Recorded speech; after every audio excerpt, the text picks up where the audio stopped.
गं गं गणपतये नमः।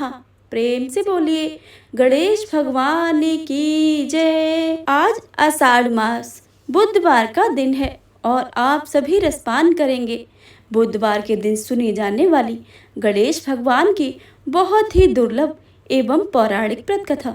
तो आप सभी भक्तों से विनम्र अनुरोध है कि कथा को भक्ति भाव से और प्रसन्न मन चित्त से पूरा अवश्य सुनिएगा और कमेंट बॉक्स में गणपति महाराज की जय लिखना बिल्कुल भी मत भूलिएगा। गणेश भगवान आप सभी पर और आप सभी के परिवारजनों पर सदा सर्वदा आशीर्वाद बनाए रखे। जय श्री गणेश। सतयुग में 100 यज्ञ करने वाले एक पृथु नाम के राजा हुए। उनके राज्य में दयादेव नाम का एक ब्राह्मण रहते थे। वेदों में निषद उनके 4 पुत्र थे। पिता ने अपने पुत्रों का विवाह गृह सूत्र के वैदिक विधान से कर दिया था। उन 4 बहुओं में बड़ी बहू अपनी सास के कहने लगी, हे सासू जी, मैं बचपन से ही संकट नाशक गणेश भगवान का व्रत करती हूँ। मैंने पितृगृह में भी इस शुभदायक व्रत को किया है। अतः हे कल्याणी, आप मुझे यह व्रत अनुष्ठान करने की अनुमति प्रदान करें। पुत्र वधू की बात सुनकर उसके ससुर ने कहा कि हे बहू, तुम सब बहुओं में श्रेष्ठ हो और बड़ी हो। तुम्हें किसी प्रकार का कष्ट नहीं है और ना ही तुम भिक्षुणी हो। ऐसी स्थिति में तुम किस लिए व्रत करना चाहती हो? हे सौभाग्यवती, अभी तुम्हारा समय उपभोग करने का है। ये गणेश जी कौन है? फिर तुम्हें यह क्या करना है? कुछ समय के पश्चात बड़ी बहू गर्भवती हो गई। 10 माह के बाद उसने सुंदर बालक का प्रसव किया। उसकी सास बराबर बहू को व्रत करने का निषेध करने लगी और व्रत छोड़ने के लिए बहू को बाध्य करने लगी। व्रत भंग होने के फलस्वरूप गणेश जी कुछ दिनों में कुपित हो गए और उसके पुत्र के विवाह काल में वर वधू के सुमंगल के समय उसके पुत्र का अपहरण कर लिया। इन अनहोनी घटना में मंडप में खलबली मच गई। सब लोग व्याकुल होकर कहने लगे, लड़का कहाँ गया? लड़का कहाँ गया? किसने अपहरण कर लिया है? बारातियों द्वारा ऐसा समाचार पाकर उसकी माता अपने ससुर दयादेव से रो रो कर कहने लगी, हे ससुर जी, आपने मेरे गणेश चतुर्थी का व्रत छुड़वा दिया है, जिसके परिणाम स्वरूप मेरा पुत्र विलुप्त हो गया है। अपने पुत्र वधू के मुख से ऐसी बात सुनकर ब्राह्मण दयादेव बहुत दुखी हुए। साथ ही पुत्र वधू भी दुखित हुई। पति के लिए दुखित पुत्र वधू प्रति मास संकटनाशक गणेश जी का व्रत करने लगी। एक समय की बात है कि एक वेदज्ञ और दुर्लभ ब्राह्मण भिक्षाटन के लिए इस मधुर भाषणी के घर आए। ब्राह्मण ने कहा कि हे बेटी, मुझे भिक्षा स्वरूप इतना भोजन दो कि मेरी क्षुधा शांत हो जाए। उस ब्राह्मण की बात सुनकर उस धर्मपरायण कन्या ने उस ब्राह्मण का विधिवत पूजन किया। भक्ति पूर्वक भोजन कराने के बाद उसने ब्राह्मण को वस्त्र आदि दिए। कन्या की सेवा से संतुष्ट होकर ब्राह्मण कहने लगे, हे कल्याणी, हम तुम पर प्रसन्न हैं। तुम्हारी जो इच्छा हो वह वरदान मांग सकती हो। मैं ब्राह्मण वेशधारी गणेश हूँ और तुम्हारी प्रीति के कारण आया हूँ। ब्राह्मण की बात सुनकर कन्या हाथ जोड़कर निवेदन करने लगी, हे विघ्नेश्वर, यदि आप प्रसन्न हैं तो मुझे मेरे पति के दर्शन करा दीजिए। कन्या की बात सुनकर गणेश जी कहने लगे कि हे सुंदर विचार वाली, जो तुम चाहती हो वही होगा।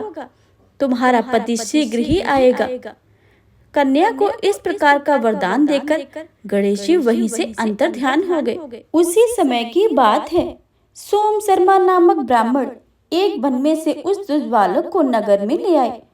अपने पौत्र को देखकर दयादेव नामक ब्राह्मण बहुत प्रसन्न हुए। बालक की माता के हर्ष की तो कोई सीमा ही ना रही। साथ ही संपूर्ण नगरवासी भी प्रमुदित हो गए।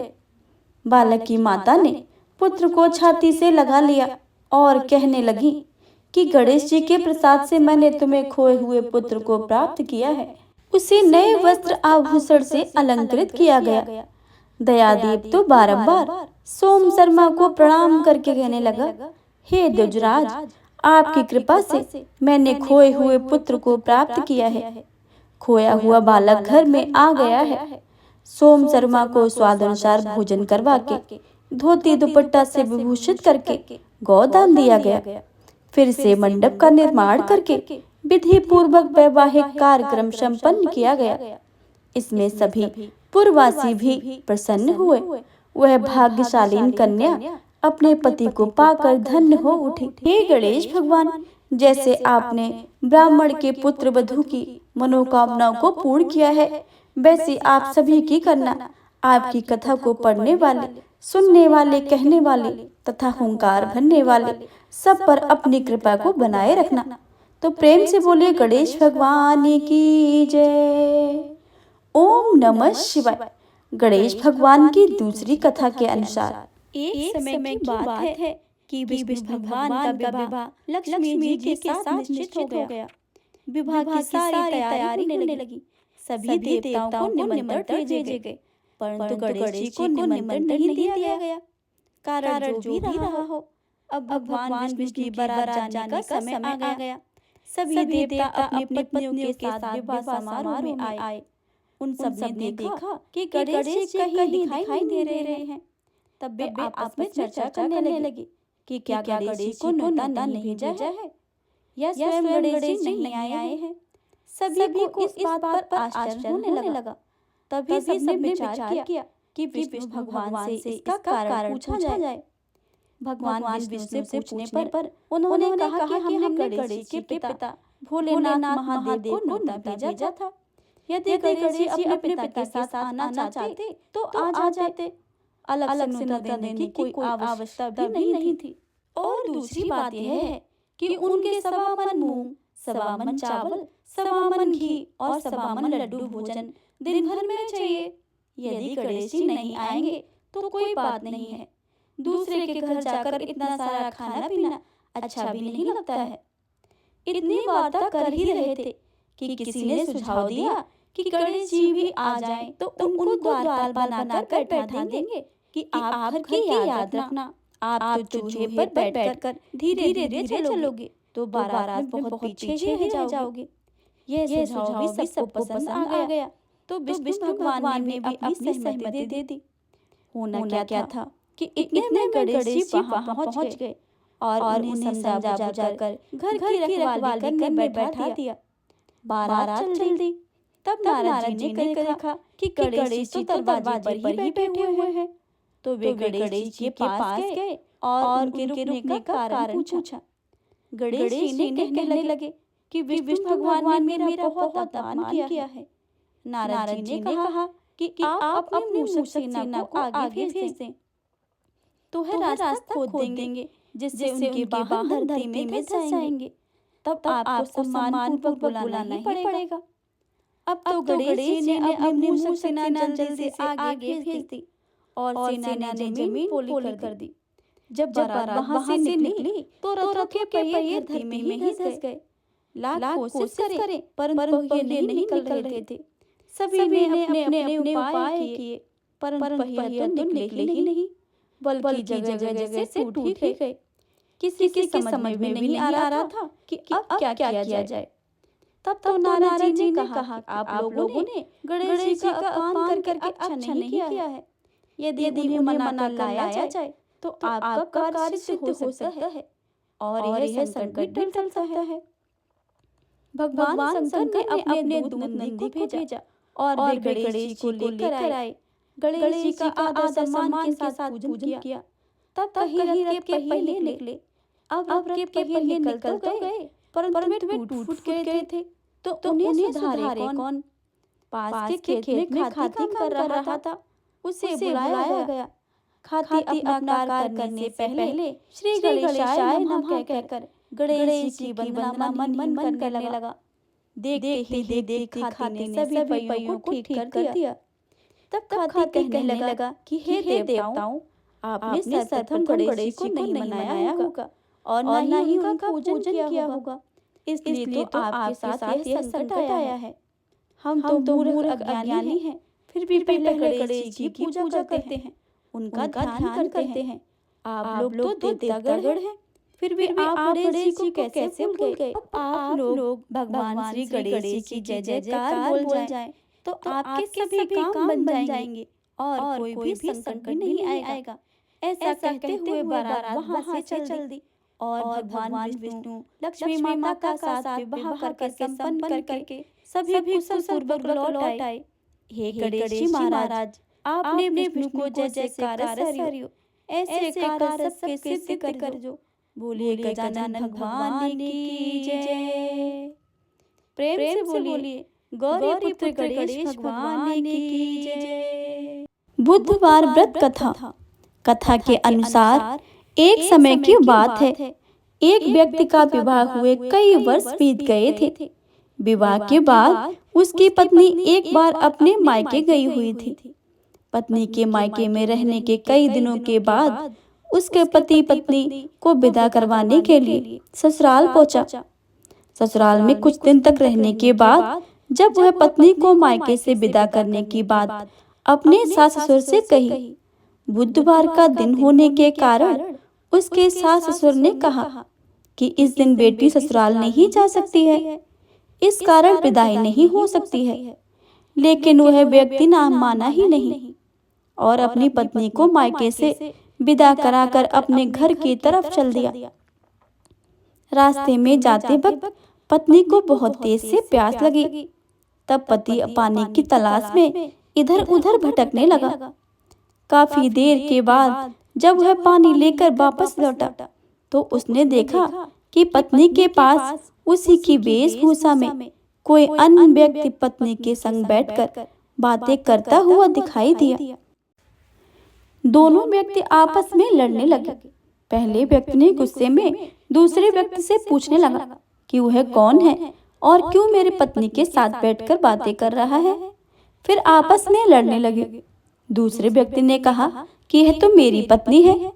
दोनों के बीच में भयानक लड़ाई होने लगी। तब वहां पर कुछ सिपाहियां आ गए और स्त्री से उसके असली पति के बारे में पूछने लगे। दोनों व्यक्ति को देखकर स्त्री हैरान हो गई कि वह कौन मेरा पति है। वह दुविधा में पड़ गई क्योंकि दोनों एक जैसे ही लग रहे थे। तब पहला व्यक्ति परेशान होकर मन में कहा कि हे भगवान, आपकी कैसी लीला है।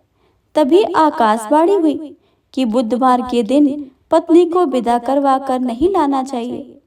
यह सुनकर पहला व्यक्ति समझ गया कि वह भगवान बुद्ध की लीला है और वह व्यक्ति बुद्ध देव से प्रार्थना करने लगा और क्षमा मांगने लगा कि फौरन ही बुद्ध देव अंतर ध्यान हो गए और उस व्यक्ति को अपने पत्नी मिल गई। तभी से हर दिन बुधवार के दिन भगवान गणेश जी की पूजा होने लगी है। प्रेम से बोलिए भगवान गणेश की जय। गणेश भगवान की अगली कथा के अनुसार किसी गांव में एक भाई बहन अपनी पत्नी के साथ रहता था। दोनों भाई बहन में बहुत प्रेम था। बहन का नियम था कि वह अपने भाई का मुंह देखकर ही भोजन करती थी। कुछ दिनों के बाद बहन की शादी पास वाले गांव में हो गई। लेकिन बहन ने अपना नियम नहीं तोड़ा। प्रतिदिन अपने भाई का मुंह देखने आती। रोज सवेरे उठती, घर का काम करती, उसके बाद भाई का मुंह देखने और अपने पीहर को जाती। रास्ते में खेजड़ी का पेड़ था। उस पेड़ के नीचे विनायक जी की मूर्ति थी। पास में ही तुलसी माता का हरा भरा पेड़ था। पथवारी माता को दूध से सींचती थी।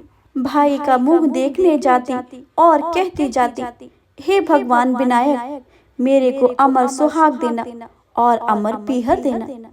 इस प्रकार से कहती हुई आगे अपने पीहर के रास्ते पर चली जाती। रास्तों में कांटों की झाड़ियां थी। बहन के पैर में कांटे चुभ जाते थे।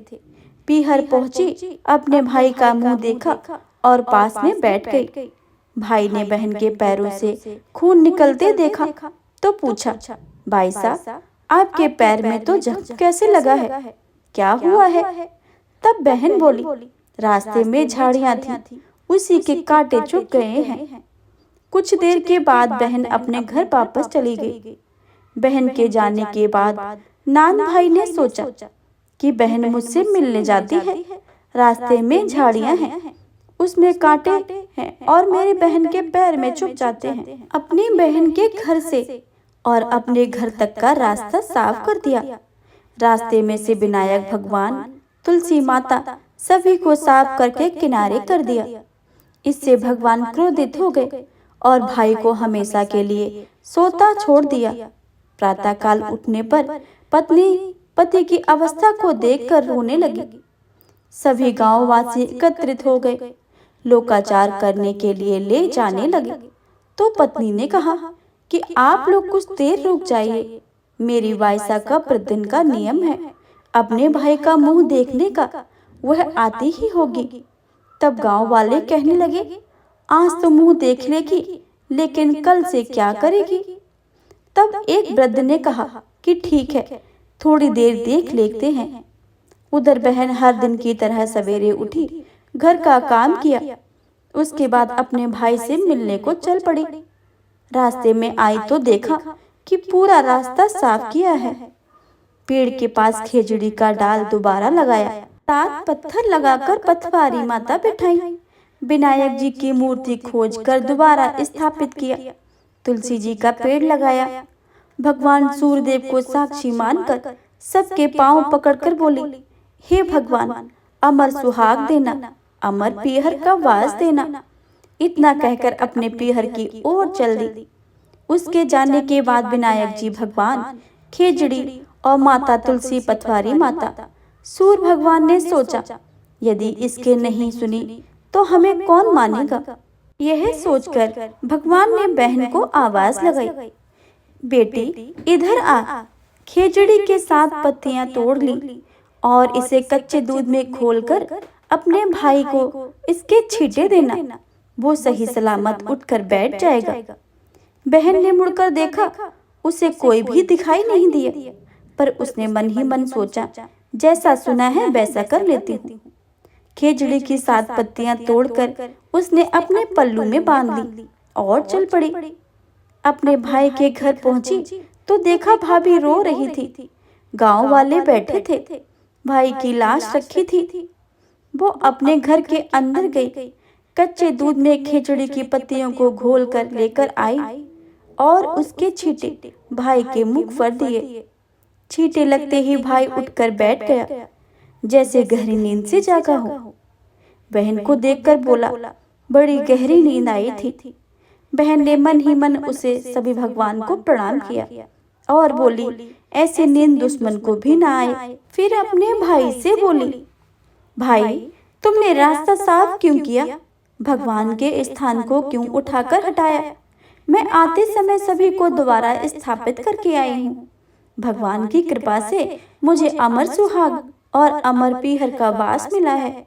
फिर हाथ जोड़कर कहा, हे भगवान, जैसे मुझे अमर सुहाग और अमर पीहर का वास दिया है, वैसे ही सबको देना। जैसे मेरी लाज रखी है, वैसे ही सबकी रखना। बोलो विनायक भगवान की जय, पथवारी माता की जय, तुलसी माता की जय, खेजड़ी की जय, सूर्य भगवान की जय। गणेश भगवान की अगली कथा के अनुसार एक गांव में एक विधवा अपनी बहू के साथ रहती थी। उसकी बहू मंदबुद्धि की थी, जो अपनी भूख बर्दाश्त नहीं कर पाती थी और हमेशा खाने के लिए उतारू रहती थी। वह सबसे पहले उठकर खाना खाती थी, फिर घर के बाकी काम किया करती थी। एक दिन विधवा ने अपने घर में पूजा करवाने को सोचा, लेकिन वह थोड़ी परेशान थी, क्योंकि उसकी बहू अगली सुबह उठते ही खाना खाने को दौड़ेगी और पूजा के लिए बनाए पकवान को झूठा कर देगी। अपनी बहू को पूजा के लिए बनाए पकवान से दूर रखने के लिए विधवा ने एक तरीका निकाला। पूजा वाली सुबह उसने एक मटका लिया और उसके नीचे एक छेद कर दिया और अपनी बहू से बोली कि आज पूजा है, इसलिए खाना खाने से पहले पानी भर कर ले आओ।